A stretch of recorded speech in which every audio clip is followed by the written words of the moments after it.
Morning, morning, morning. Good morning. How y'all doing? Yeah? Leslie's excited. All right, I heard one good. They're trickling in. All right. Welcome, everybody. This is great. We got a semi-packed room and a small but mighty 1 Million Cups organizing team. I'm Zach, Stephanie, and Courtney. Anna will be running back. She's on a call somewhere. So, welcome to 1 Million Cups. 1 Million Cups was founded by the Kauffman Foundation. It's a program where every Wednesday, 2 entrepreneurs are going to get up, tell you their stories, their trials, their tribulations. You get to experience it with them, poke holes in it, ask all the questions you can. And the way that we start those questions is with the group of expert panelists. So I'll go ahead and let them introduce themselves here, starting with Ben. Hello, my name is Ben Cottrell. I'm one of the founders of DoodleKit. DoodleKit is the easiest way for a small business or organization to create and maintain a website. I'm also an advisor for a number of local companies, a tech advisor, and I have a column on Startland News called WTF, Words That Frustrate. Good morning. My name is Rebecca Goebbels. I have a dual role. I handle operations and logistics for the Digital Sandbox program, as well as am a startup counselor for the UMKC Small Business and Technology Development Center. Good morning, everyone. My name is Nikita. I'm a founder of Intelag. We do wireless sensors for farmers to collect data from the farm. And I'm also a judge and part-time mentor at Startup Chile in Santiago. Thank you. Awesome. Thank you, Nikita. All right, and we're going to go ahead and kick it off with Brian from Wardy. Sir, you don't need that anymore, do you? Can you guys hear me? Oh, perfect. Good morning, everybody. So again, my name is Brian Toon, and I'm actually with the company called Contra Software. We're a small little technology shop out in Lee Summit, and we're here today to talk about Wardy, which is a product that we've been working on for the last few years. So flashback about 3 years ago, I was sitting in an old rundown salon with our founder, Chris Palmer, talking about this question that we had. And anytime you have an idea, you try to punch holes in it, right? You try to come up with a reason why it's simply not going to work. And we kept trying to punch holes in this idea. We'd walk away for a few days, come back, and hit it again. And we simply couldn't find a reason not to continue with what it is that we were looking at. The question that we were trying to answer was, why can't I buy what I see on television, specifically the apparel? So we started going down this track of looking at, is that information documented? Is it cataloged anywhere? And through some friends, we got connected with some folks in the entertainment industry and started digging in a little bit and finding out, is that information? Are the clothes being worn on actors documented? Is it placed anywhere? And we found that it is. In fact, it's meticulously documented on paper, usually on a bulletin board, thrown in a binder, put in a box, and the box is on the shelf. So the information absolutely is available. So we started heading down this path. We built a lead team, essentially, to start digging in and finding out who is it that we're talking about. So we normally don't do this, have this slide because we're talking to folks inside of the entertainment industry, but I'm going to spend a couple seconds and frame this up of who our market is and who we're talking about. So every scripted television and film production is going to have a wardrobe department. That wardrobe department is going to have a costume designer, who's the lead. It's going to have a costume supervisor, who is essentially the project manager on whatever the production is, responsible for the cost, the scope, and the schedule. Every year, there are about 2,870, this is 2015 numbers, scripted television and film productions in the United States. There are about 5,000 working wardrobe professionals in this industry, and we say working because there are a lot of members in the unions that don't work, but are still in the union. But we found there are about 5,000 working costume professionals, and there are 900 members of the Costume Designers Guild. So this is essentially our target market. So we started looking at how they work. We started asking questions like, is there a need for the technology? Do they want the technology? Will they embrace technology if we provide them a solution to help do their job? Essentially, productivity software. So we spent 2 years working on building requirements, interviewing costume designers and costume supervisors, and coming up with an enterprise-level productivity application that is a web-based platform that's utilized by the entire wardrobe department. That wardrobe department can be anywhere between 5 up to 15 people on productions like Game of Thrones, where everything's custom made. They might have 25 or 30 people working on one production, but what we essentially created is a free software solution for these productions to use to document and track everything that's worn on the productions. But it's bigger than that. Their job is not simply tracking the products, right? They have a lot of other work to do to ensure continuity, to ensure that everything fits right, to ensure that all the characters look well together on the screen. So we built, I'm not going to go through this, but I'm going to give a quick example of what our software does for the wardrobe departments that'll help maybe put it in perspective. So today as a costume designer, on a Friday, before we start shooting on Monday, I get a script. I read through that script and I have to break it down. I have to take all the information about that scene out. Is it shot inside, outside? What day is it being shot in? And then I have to pull out each of the individual characters by reading through the script and documenting that. It's usually done, like I said, on paper. With the Wardy solution, you log into your account, you take that same script, and you upload it into the application, and in about 10 to 15 seconds, we've done that breakdown for you. So it shaves off hours off of the process just in that first step. Again, it's a cloud-based, web-based application, as well as an iOS app. We've met 2 of the hundreds and hundreds of costume design professionals we've met. We've met 2 that had Android devices. There's still a demand. We're still going to launch an Android app later this fall, but for now, it's iOS only for this specific product. So since launch, essentially what we've come up with is some very targeted marketing campaigns. This is, again, there are 5,000 individuals working in this industry, so traditional marketing campaigns have not been very successful. There are some Facebook advertising options that we have to target some very specific audiences, but we brought in some of the highest end costume design professionals in the entire industry. We're actually very lucky, for those who don't know, Jenny Egan, one of the most well-respected costume designers in the entire industry, is from right here in Kansas City. She's been a big advocate of ours, helping open some doors and get in and talk to the right folks. So again, we launched about a year ago. We had a soft launch. And as kind of justification to our original research on is there a demand for this, about 2 months after launch, I was sharing with somebody prior to the meeting, well before we were ready, one of our guys on the team gets a call as he's putting his kids into the bathtub from the second largest production studio in the industry, looking for a tool. His wardrobe department was actively reaching out to the studios themselves, asking for productivity software for their wardrobe department. So we're making good traction. Like I said, we have about 350 users right now. We continue to scale that. We've added about 40 this month so far. So things are heading in the right direction. So what does this mean, right? Now we have this data. We know that the data is very important. Back to that first question is, why can't I buy what I see on television? So there's step 1. Build a productivity tool that the costume designers love and want to use. But now we've layered something else on top of this. The second piece of this is not in market yet. We're targeting third quarter of this year to get this done. But essentially what we're looking at doing is, as the wardrobe department is in the application working, they're going to have access to a private, exclusive marketplace that the consumers cannot get to and shop and source their products and apparel directly from the fashion designers themselves.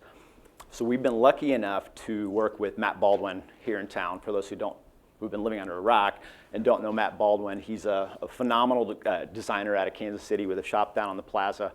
He's been our consultant in the fashion industry, helping, again, pave the way, have those conversations with the right people, and understand, is this something that fashion designers will use? Will they put their products in here?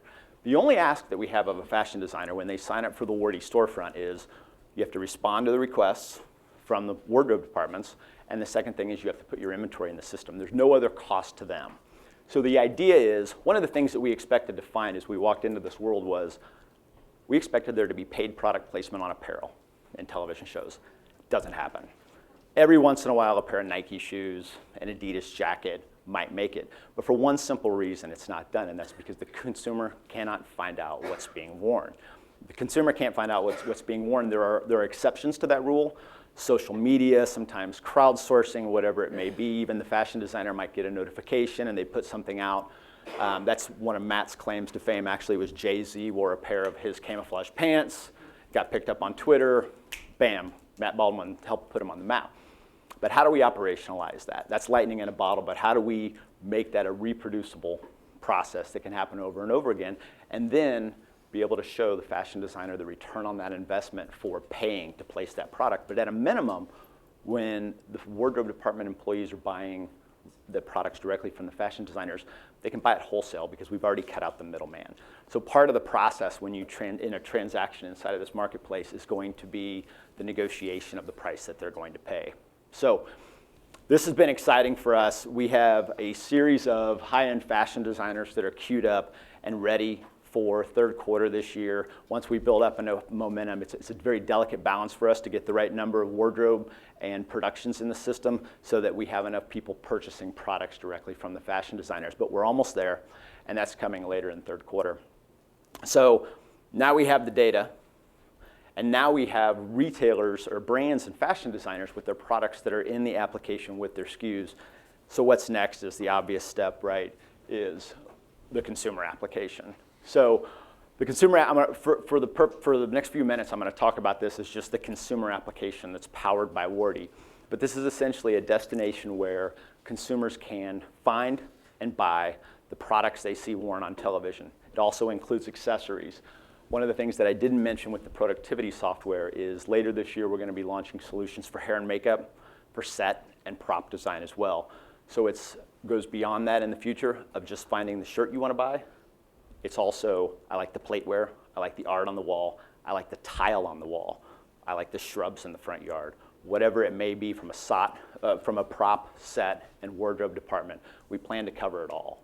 We started with wardrobe because it's the lowest hanging fruit and the biggest opportunity from a revenue stream standpoint. The term we use a lot is we want to be the IMDb, the IMDb of fashion meets Amazon, or just simply the IMDb of fashion and entertainment, where consumers know when they go to Wardy or when they go to the consumer application, they're going to find which products are worn by which celebrities on which shows. Oftentimes, one of the big questions we get is the lag time, particularly on feature films, could be such that the products that were available when they shot it are no longer available. The reality is, from a discovery standpoint, this is just as powerful, pointing consumers in the direction of which brands are being worn. So while they might not have the exact same shirt, that designer is likely to have a similar shirt or something else from their lineup that fits that same concept. Also, from a discovery standpoint, we get excited about following people with a similar body type or a style. That may not be the actor style, but that's the character style on a particular program. So again, the consumer application is launching in Q3 2016. We haven't shared this yet. Just last night, I kind of got approval to do it. I'm supposed to watch very carefully the crowd and see what faces people make when I say what I'm about to say. But we decided on our consumer brand name. I don't have an image of it, but we decided to call it Gussie. It's a fashion-oriented device or a fashion-oriented application. So all around the concept of getting gussied up. But the product name is going to be Gussie, and we have some other kind of very cool and exciting features that are going to come along with it that are all fashion-oriented. That tie into kind of a digital closet and a stylist interaction as well. We were also looking at building productivity tools for celebrity stylists as well that coincides with this. So there are a lot of different directions that we can go with this. But we're trying to stick to our minimum viable product. We're trying to stick to what we've come up with from a productivity software into the Wardy storefront, and then ultimately into the consumer application where you all in third quarter will be able to go out, find what's being worn, and purchase and acquire that. So back to... We're going to have to cut you off. Okay. And I you knew... want to wrap it up real quick? Yeah, no, so the long story short is we showed the image up front. The information is trapped on paper. Now it's digitally cataloged, and there's a revenue stream for everybody involved. For the fashion designers, it's marketing opportunities and exposure. For the studios, it's cost savings on the productions, as well as revenue generation from a product placement standpoint. And from consumers, it's a discovery tool. Okay, we will start out with the expert panel for questions. Ben? So first, this is an awesome idea. It just seems like one of those that just makes total sense, and I can see where you went through that process of did we really just find this? So that's awesome. I'm curious. So have you heard of Amazon X-Ray on their video? So now when you watch a movie on Amazon, at any point in time, you can see who is in this scene, and they show you notes, like maybe about the music. So that just seems like maybe kind of a, phase 4 or 5, maybe something to do. And I think that that'll probably continue to be with the new Apple TV. There's sort of that functionality of apps and things. I think there'll be more interactive elements. It'd be amazing if you could see when you're watching a movie, here's what the people are wearing. Go purchase this, that type of thing. Obviously, it's a kind of a out there thing, but but what I'm curious about is if you thought about doing this as the consumer application as an API or a way of so IMDb can consume this instead of you trying to sell it, let everyone else in the world try to sell it. And then the other thing that I'm curious about is how much validation you've done on the consumer side, because you're betting a lot on the idea that you'll be able to create a website that people, I mean, it's like, I know that people want to buy it, but that's like kind of a big bet that you're making on an in-game. It is. So quickly, the Amazon thing, they also do something similar in Google. And yes, we have been watching that very closely. We consciously made a decision to make this a second screen experience, partly because of some very early pushback that we got from the productions themselves on maintaining the integrity of the art. So you have what they consider and what I consider to be an art form and a lot of effort and time and creativity that goes into that. So we wanted to take it off of that screen and put it on a second screen. We can't stop that from happening. It will happen over time, and that is on our roadmap. So the other question was the validation. Validation of consumer, yes. So the short answer is absolutely we've considered the API approach and a data service model. We know that what a tough road it is going to be to climb, which is exactly why we're launching the consumer app early. We have some other kind of exciting features that we think are going to help build momentum and a user base, and then that will extend into what we think will ultimately become a destination site for consumers to find that fashion, but I also realize what a challenge that is. So the API model is definitely in our business plan as well. Okay. And then have you done any validation on the consumer application? We have, yeah, and I mean, there's a lot of market research out there. I mean, this year the spend, the online digital apparel spend is $68 billion in the U.S. and growing to $77 billion the next year. There's an increasing appetite for destination site kind of niche market apps like Gilt. A lot of what's being done. So we have done a lot of research.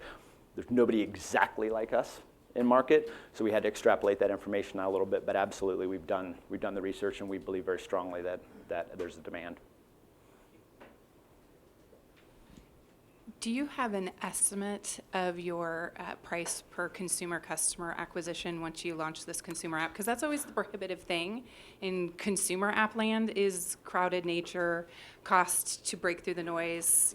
What general, if not specific, I don't want a number, but just what general thoughts do you have about that cost per acquisition? It's tough, right? It's tough. One of the conversations that we've had, if we were to have one thing, if there was one marketing opportunity that we could get that would literally, from the second it happened, change the game, it would be for the studios to use the 7-second spot prior to their show starting, especially scripted television, and show Buy Everything You See Today here on Wardy. If we can land that spot, we think single-handedly is going to change the game.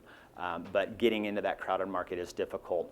I'm looking over at one of the guys on the team here who he and I have bounced that cost of acquisition around quite a bit.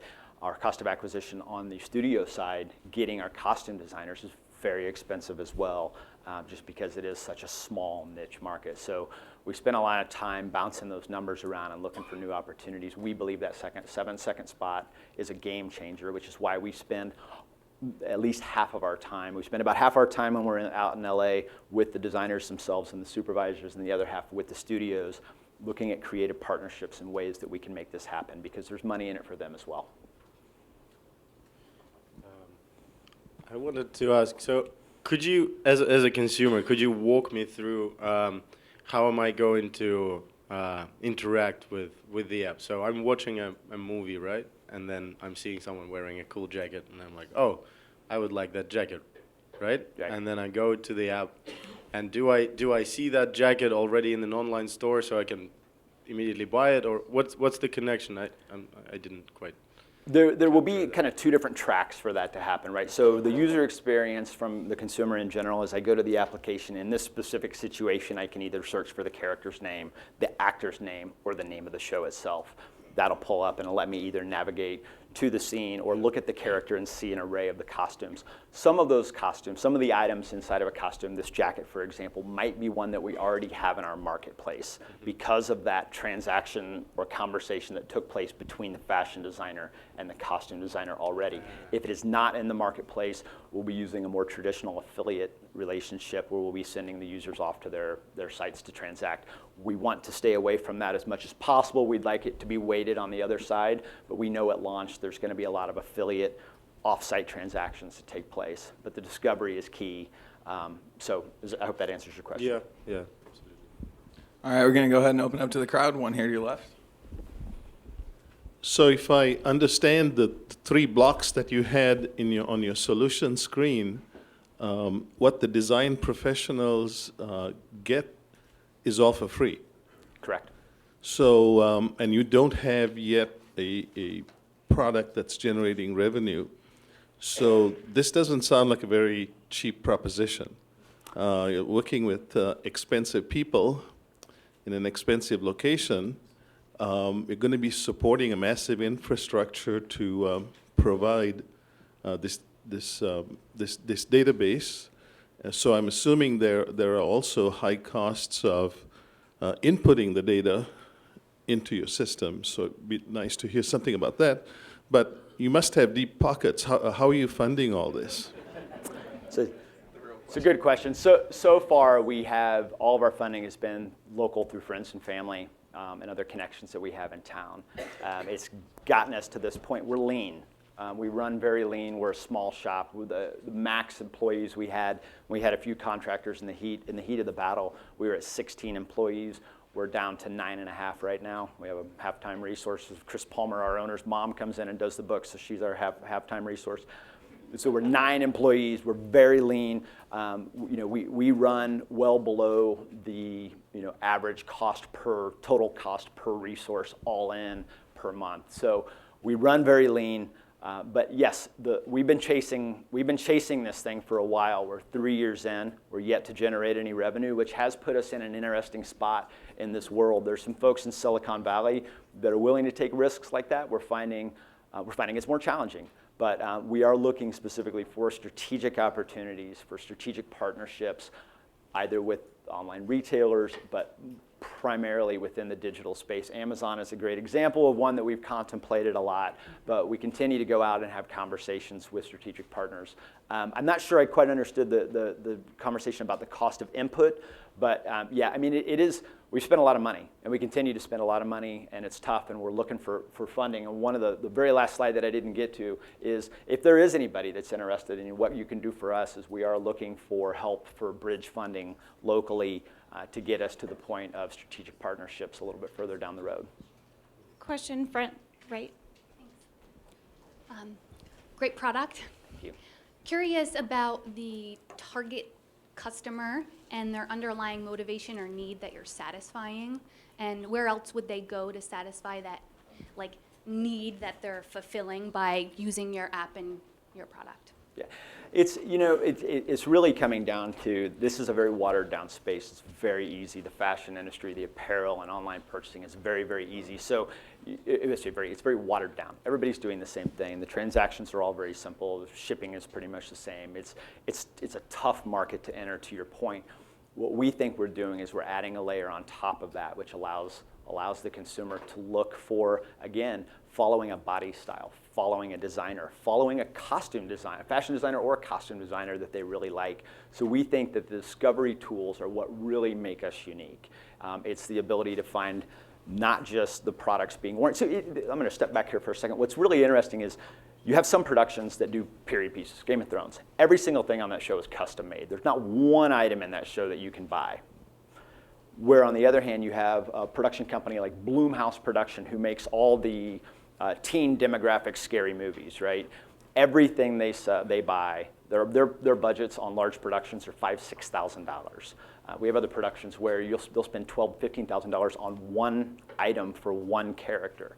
So there's a broad array of information in here, and we think that because we can target all demographics, we can cover that $10,000 dress being worn on Empire and the $7 H&M T-shirt, that we're covering all demographics. And it's just an interesting discovery tool versus just going to a website where everything is more than you can afford or everything is cheap and you don't want it. We're able to cover a broad array of products and with some very unique discovery tools. Question over here to your left, Brian. So, first of all, I got to say this is pretty awesome because I'm a DP here in Kansas City, so I live and work in film. And honestly, I can totally see this being really, really useful because over the years, I've seen kind of our budgets get bigger for films. So I think that's really exciting because honestly, there hasn't really been an opportunity like for us filmmakers like that to actually tap into something that's maybe custom made. My question for you was, is everything have to be custom made by some designer who is more or less a name? And on top of that, I guess maybe a two-part question because if it is custom made basically every time, which is great, then obviously you're purchasing it, but in film there's just a lot of rental, as I'm sure you know. And so is there gonna be maybe a warehouse where it's like, I could rent this for a week or whatever we need for the shoot and then go from there? Like what do you? So the rental play is very interesting. We actually, 2 weeks ago, we were in Los Angeles at a place called Western Costume. Western has been open for over 100 years. They've been in the industry from the very, very beginning, and we were having conversations with them about how they track their inventory.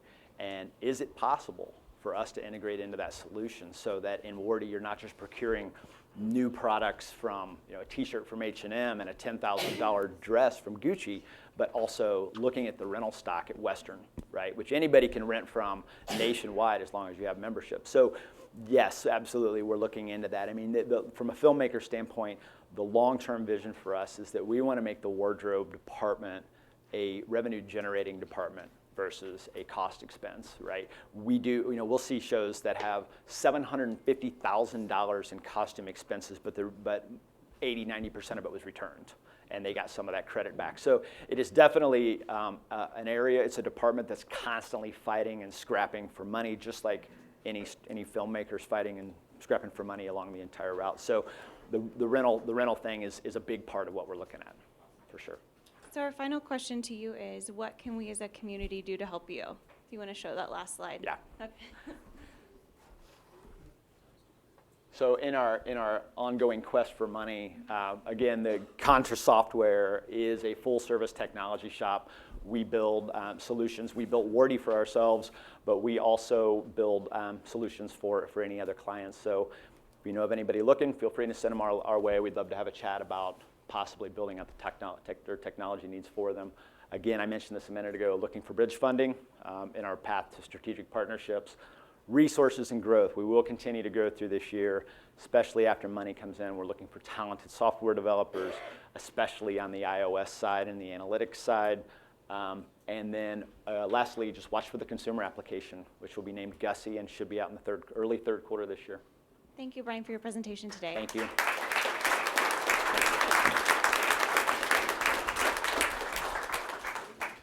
Oh, you're good. You might just go over and grab it. Okay, so I have a couple of announcements today. Before we get started with announcements, we're going to do some middle of 1 million cup stretching. If you've been here more than 10 times, please stand up. Okay, if you've already received one of the 1 million cups mugs, please sit down. I would like to welcome you to come up. Yeah. I'd like to welcome you to the Mug Club.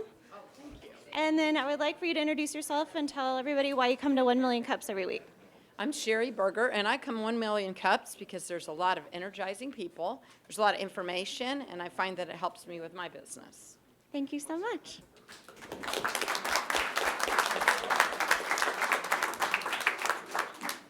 Okay, I would like to welcome the folks from KC Design Week up to give an announcement. They're going to be talking about the Creative Entrepreneur 101 along with the rest of Design Week, right? Hi, I'm Amy Wright. I'm Sam Loring. And I'm Stacy Downs. And we are part of the planning committee for KC Design Week, which is Kansas City Design Week. This is our 7th year of existence in Kansas City, and basically we are a week of events that are geared towards connecting all facets of design with the larger community of Kansas City.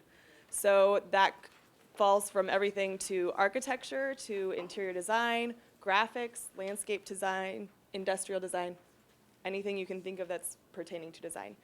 This year we have a week of events. It's happening April 7th through the 16th, and there are several events that are planned throughout the week. I think there are like 18 that are on the calendar. If you grabbed one of our flyers on your way in, there is a schedule of events that are taking place throughout the week for your reference. You can get tickets through our website, which is kcdesignweek.org. A few of the events that we'd like to just highlight here real quick is the John Bielenberg will be speaking about how thinking wrong can change the world. We will have an open studio night, an opening party down in the Crossroads. This is the 2nd year we've done that. It was very successful last year. We have a panel discussion on how we work, the influence of technology and design. And we have another panel discussion on branding the Ride KC streetcar. But one event that we think is will be really sort of pertinent to this crowd here is our Creative Entrepreneur Mini Conference, which I'll let Stacy speak to you a bit about. Yeah, so on tax day, April 15th, we have a mini conference, Creative Entrepreneur 101. This is for people who are thinking about starting a design business or who have already started one. There'll be speakers who will talk about both the nuts and bolts of starting a business and to inspire people. They'll talk about topics like client management, self-promotion. We have some big names talking there that day. Lindsay Lyrics, owner of Little Freshie. We have Dodie Jacoby. She's a creative mentor in town. We have Matt Wagerer. He's the owner of Whiskey Design, who created the brand identity for Boulevardia.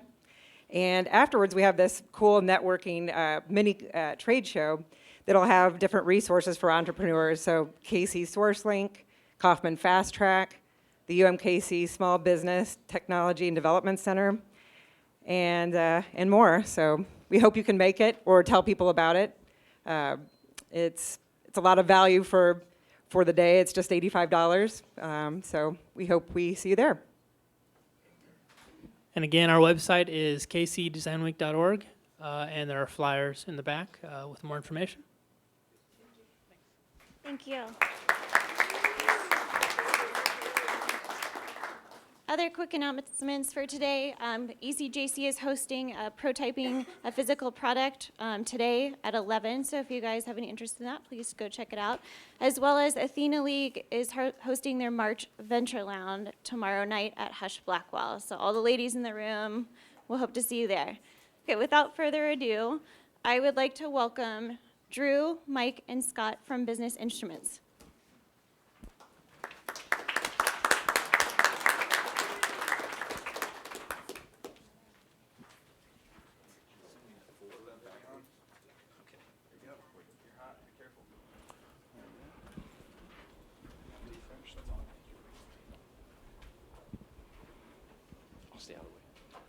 Good morning, everyone.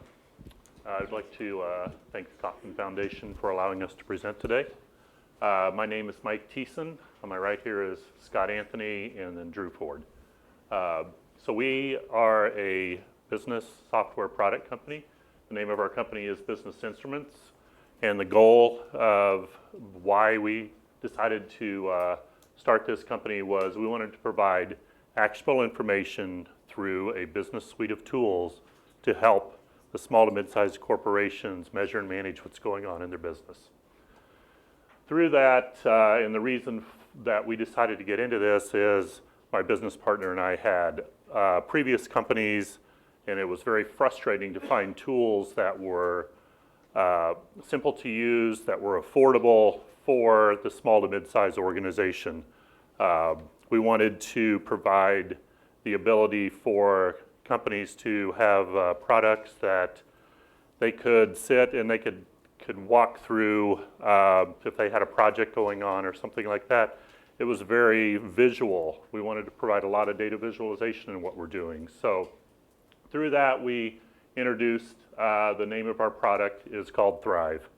And Thrive consists of project management, accounting, CRM, and then a dashboard product.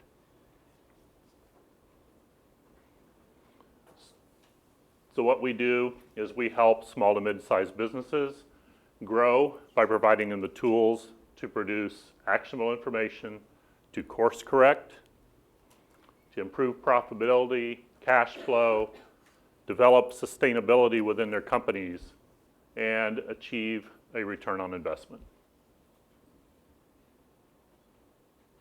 So why Thrive? All right. Why Thrive is a great. Can everybody hear me? Do I need this? Oh, do we do? Okay, sorry. All right. Why Thrive? What we came with at the end of the day is business owners. They just want to run their business. For whatever reason, we've got it in that we small, medium-sized businesses. What we found was there was a frustration with the tools that were available, that they had access to or could afford. And we understand that in these smaller companies that everyone wears a lot of hats. People chip in wherever they can, whenever they can. And at the end of the day, no one really has the time to process multiple spreadsheets, reports, and the continuing amount of data that is kind of coming at them. Not to mention the cost of those tools and what that has on their bottom line. And for instance, if you were to buy some of those tools, you would have to do implementation, integration, customization, all, again, affecting your bottom line, hiring maybe a consultant that just the rates don't work for that specific business, excuse me. So it became a point of what could we do to help companies kind of process this, manage this, and help them at the end of the day run their business. All right, so Thrive is an integrated set of tools. Each of which we call our modules can be used individually or all together as a suite. The real power of the suite is really using everything together. So kind of imagine a scenario. You start right up front. You've got a new lead. You're basically going to nurture that in our CRM system. It's going to grow into maybe an opportunity. You're going to convert that into an account. Now you're ready to execute on behalf of that customer. That's where our projects module comes in. Basically allows you to track any sort of time and delivery or expenses and materials that need to be done on your project.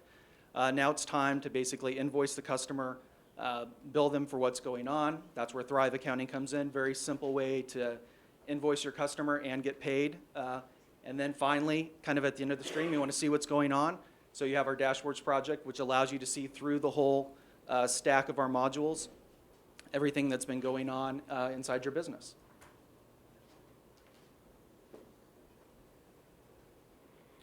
So there are several, from the research that we've done, some competitive advantages. We have built these tools from design first. So a lot of products out there, things are handed off to the developers and they start developing and things look like spreadsheets. And that's really not the way most of us want to interact with a piece of software. So I'm not technical, and so simple is really, really important to me.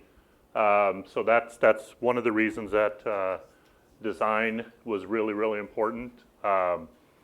We want to be able to provide a lot of data visualization through all the data that gets collected within the system. So we're providing real-time analytics. We are providing tools that are very customizable, so they can work across departments. You'll run into a lot of companies will buy a product in one department, and then another department they bought a competing tool. So we've tried to make these products very customizable to work across departments. There is minimal to no training. One of my favorite examples is we brought on a customer late last year and for the projects tool, and we scheduled, I think, an hour and a half of training, and 30 minutes into it, they stopped us and said, "We got it. We're done. We don't need any more training." So to me, that was some validation that we are providing that user experience that's very intuitive. We also wanted to provide tools that were cost effective. This is a SaaS-based product. We do have integrated communication across modules. So that's a very big, important thing. So we have chat. We have the ability to comment across modules. We wanted to provide a single snapshot of the customer. So really let people see in one screen what's going on with that customer. Another thing that always frustrated me in the past was I had to enter the same data over and over in multiple things. So with the suite of tools, entering that single entry of data and that data flowing across the system, even if, for example, if you're only using one module to start with, if you 6 months later decide, okay, I want to use this other module, that data is already there. It's going to start flowing across, so you're not waiting until that point of time. Now the nitty-gritty, the actual tools themselves. So we're going to start with the CRM Thrive. Basically, we're allowing you to configure your sales process without hiring an implementation team. So you, the user or company, is going in, you're determining how your sales process is going to flow. So for instance, you see that chevron that's highlighted, you're going to be able to customize that and build that out to say, hey, you know, for my sales process, I want it to go new lead comes in, contacted, either it's an opportunity or disqualified. You're going to be able to change that. Not only that, but you're going to be able to add in fields that you need to have required for your sales team, or say, hey, I want to get down to, we're getting ready to sign off on this paperwork. I don't want to have it at the end saying, hey, we missed some key information that we should have had, and the deal stalls. So we're allowing you to customize all of this, what you're wanting to pull in as far as information, the sales process you're wanting to flow from lead to an opportunity to an account. You're building that out yourself. Sorry. This is just the CRM home. What we wanted to do was we wanted to give this information at the salesperson's fingertips. It's very simple to use, easy to set up, but it also is good for those that are using it and the sales leadership that's maybe trying to track and monitor their sales team. I'm sure everyone's had some software that they've used that just, you're doing more data entry than you are really doing sales, and we wanted it to be this simple. I can understand what's going on, everything's there when I needed it, and I can move throughout with my day. The other thing we try to do with the CRM is, and the Thrive suite of tools in general is we wanted to make this where you were telling the software how you wanted to work, not the other way around. A lot of the software out there, it's making you kind of conform to what they want you to do, where this is you're customizing it. We can do contact-centric or account-centric. You're going to do what's best for your business or your organization, and this gives you that ability to do that.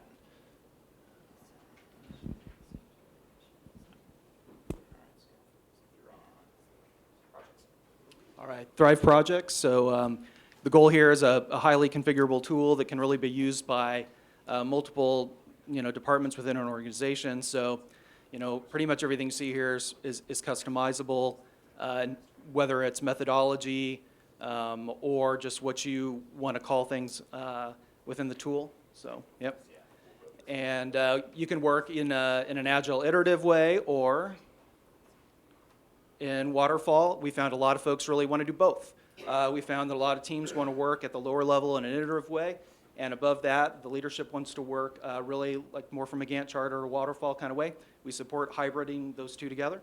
So that's kind of projects at a snapshot. To go quickly. The accounting tool, it's your double entry accounting. What we really wanted to do was we wanted to make this very simple to set up, easy to use. If you notice the 13-week cash flow projection, it kind of this gives the company the ability to kind of project what's going to look like in a couple of months, so they know what's coming in, what's going out. Hey, can we afford these pieces? Do we need to scale back?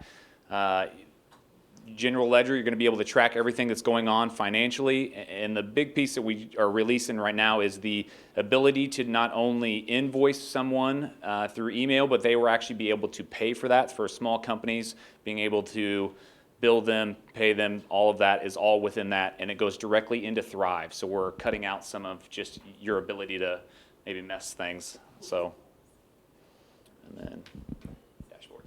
All right, and then finally, dashboards. So you have a couple options here. You can import data from spreadsheets, or you can use our pre-built Thrive data sets for any of the modules, any of the Thrive modules. So basically, we kind of consider ourselves sort of your data scientists that you don't need to hire. For a small business, that's not even an option for them. And this is just the execution of a dashboard that can be shared with other people in your company, and so everybody knows what's going on. All right, thanks, guys. We're going to go ahead and open it up to the expert panel here, starting with Ben. So these are all obviously very well-served and saturated markets as far as SaaS products, as I'm sure you guys know. But I like how it brings everything together, because that seems to be, you know, one of the challenges. Yep. But what excites me the most when you started talking was the idea of not just the tools, because those tools are done, like those are good, but the intelligence that you can bring out of those tools, and even to the point where I think there's a market for a product that connects to other, you know, CRM and you know, Zendesk and all these other things, and brings intelligence out of those. So I think that would be an interesting idea. But I wanted to ask, who are you really targeting as your customer? I mean, small businesses, big market. What types of small businesses are you really looking for, or are already, Okay. you know? So right now, it's really kind of across the board. I mean, we have, I don't know, maybe 10 or so different industries that we're in. We started focusing on the service industry. That seemed to be one that really, there seems to be a real need out there for in that world. We're also, you know, we're in engineering, we're in marketing companies. Any company that does implementations, those types of things, that seems to be a good niche for us, especially around the projects tool. You know, we just brought a company on that's in the window blinds business, and they're using the CRM and accounting tool. And they love the fact that they're entering their data and it's flowing across, so it's simplifying their lives because they're a small company. So, As a side note, if you were to pivot a little and make this a product for SaaS companies, I would really like that. That's what really missing from the industry, is something that's kind of a overall. But one other question. Can you talk a little bit more about the business intelligence that you're pulling out of this activity? You probably would have talked more about that. I'm going to let Scott answer that question. Yeah, sure. I mean, so a lot of what we do is we just run a lot of numbers, you know, and build data sets out that were pretty typical. I'd say where we're going is more forward-looking than that, in terms of, so like, say, for example, in our projects module, a traditional problem that we've seen with execution is that people on teams, sort of the leadership gets to know people and how they execute, right? And people's estimates are typically almost always consistently high or low, right? And what happens when that manager moves on, that intelligence is all lost. But we've tracked everything. We know you're off. So instead of like estimation being this sort of like, you know, when you miss it being this punitive thing, that maybe coaching it through analytics is really like the type of thing that we really want to go to, because we know, we have the numbers, we can see that you're typically, you know, 30% high all the time and you're always going to deliver early. The reality is those things affect schedules and they mess up delivery. So those are the types of things that we want to get to, more sort of predictive things based on what we know has happened. So that's kind of where we're going, I think. In terms of now, it's more sort of snapshots of what has happened. Guys, this seems super rad. So, A, very excited about that. But B, when I think about the work I do with small and medium-sized businesses, I think through how nice it would be if they knew about you before they'd already adopted Insightly and QuickBooks and their 4 other things. And so I'm curious, what's the process to communicate to small businesses that they should start with you? And how does that differ from your sales process to convert people who are on 4 or 5 separate things to you? So initial folks straight out of the gate versus transition. So one of the things, I mean, we've just kind of been very, who do we know, you know, that type of thing, done a little bit of reaching out through LinkedIn to companies. So next week we are actually doing our first marketing launch.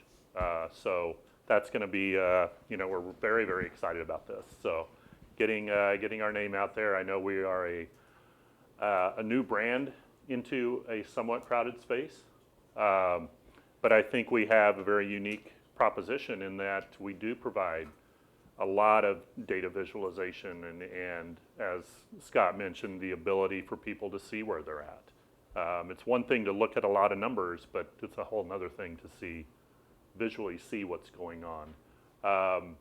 We're starting to, we've got a management consulting firm that's interested in partnering with us, some CPAs. So there's those types of companies I think will really help us get into some of those early stage companies. And we're partnering with some educational firms that are using Thrive for their classes, for the project classes, their PM classes. So it's just, we're just doing more and more stuff to reach out to the community and kind of get our word out. But also, I was actually going to tell you.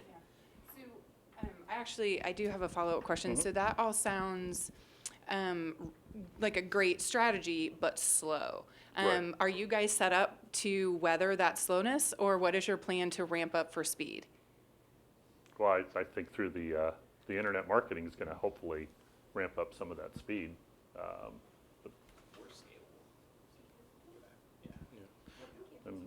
Well, as a follow-up to that, I think in small and medium enterprise targeted software, that is usually the main problem is how do you reach, there's a lot of aware software for small hotel owners to manage their hotels, but how do you reach those hotels? So yeah, one of my questions was what's kind of the customer acquisition strategies and what is your traction so far? Who's how many clients do you have? How many paid clients do you have? And is there any kind of testimonial from a person who I've been looking at these types of software and I've adopted Asana, for example, and then QuickBooks and kind of tried to and Pipedrive is my future CRM software that I thought I'd use until I saw this. Maybe I'll reconsider now. But they are kind of, their game is, they're very focused on one particular tool. For you, it would be quite difficult to kind of spread your attention. So what's your strategy on that? And then they also try to kind of, I guess, build in more integrations between the companies. I know it's more difficult than within one company, but so I guess my main traction is what's your traction so far, and yeah, what's your plan to kind of beat all these guys? Great questions. So I think that is a challenge that we have, is that we are introducing 4 distinct products, but 4 products that are also integrated together. So that is a big challenge, and from that perspective, I don't think we have a ton of competition in the small to mid-sized space. So I think that's probably a unique value proposition for us. I think the initial is we're going to really push hard on dashboards for that small to mid-sized corporation. It's priced very reasonably for an individual. It's $9.95 a month for the dashboards. That's very, very cheap for people to. And we're working on some API integration capabilities and those types of things, so that you can, if you are using QuickBooks, you can pull some data and be able to visualize that. So those are some things that we're working on right now. Scott, can you think of anything else that, from that perspective, that will answer the question? I mean, it is difficult having 4 separate products and marketing a whole suite, because not everyone's going to need the whole suite. So I think what we see is that the really small business, small business into the market, the whole suite is great for them. As we move up, it's really more about one of the tools. So that's kind of the breakdown. I would say some of the transitioning to mid-sized companies, our sales cycle is long. I mean, it just takes longer to get in on this type of suite, because switching out your accounting system is not a minor deal. It's a huge deal. So what we do is we sit down and we try to understand where they are. We try to understand where they are, where they're going, what their business process is, and that ultimate goal. And by understanding their business, we can actually partner with them And then we can sit down and say, okay, now we understand this. This is why this works, and this is how you're doing it now. And you say you want to get to this. Well, this is how this can help that piece. So, you know, I think it's more of just building a partnership within those companies and those bigger businesses. All righty, and I think we've got time for about 2 quick questions from the audience. We'll start with Joe. So I hate this, and what I mean by that is I love this, but most business owners have a love-hate relationship with this whole thing because it's so hard to implement, and yet they know it's important for getting the fundamentals to run their business. You also told me it's a very crowded space, and a lot of your advantages seem a kind of generic compared to the advantages just reading the literature that other systems provide. I really like that you have your integrated modules. So it sounds like you started a very risky undertaking here. So can you talk a little bit about how you guys decided it was worth the risk? You know, you probably have committed a lot to this development, and you're kind of banking on it succeeding, or maybe you are banking on it succeeding. So if you can comment on the path, the decision-making that took you here.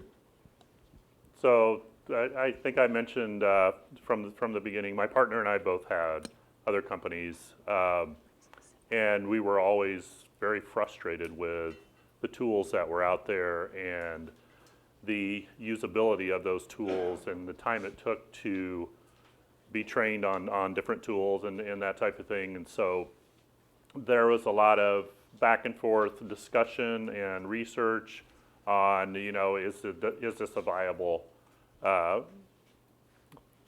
product to build and take to the market, and one that truly does communicate across all these modules, and understanding that, you know, a lot, unless they are a really, really small company, they're probably going to start with one product, and then if that goes well, they're going to get moved to another product.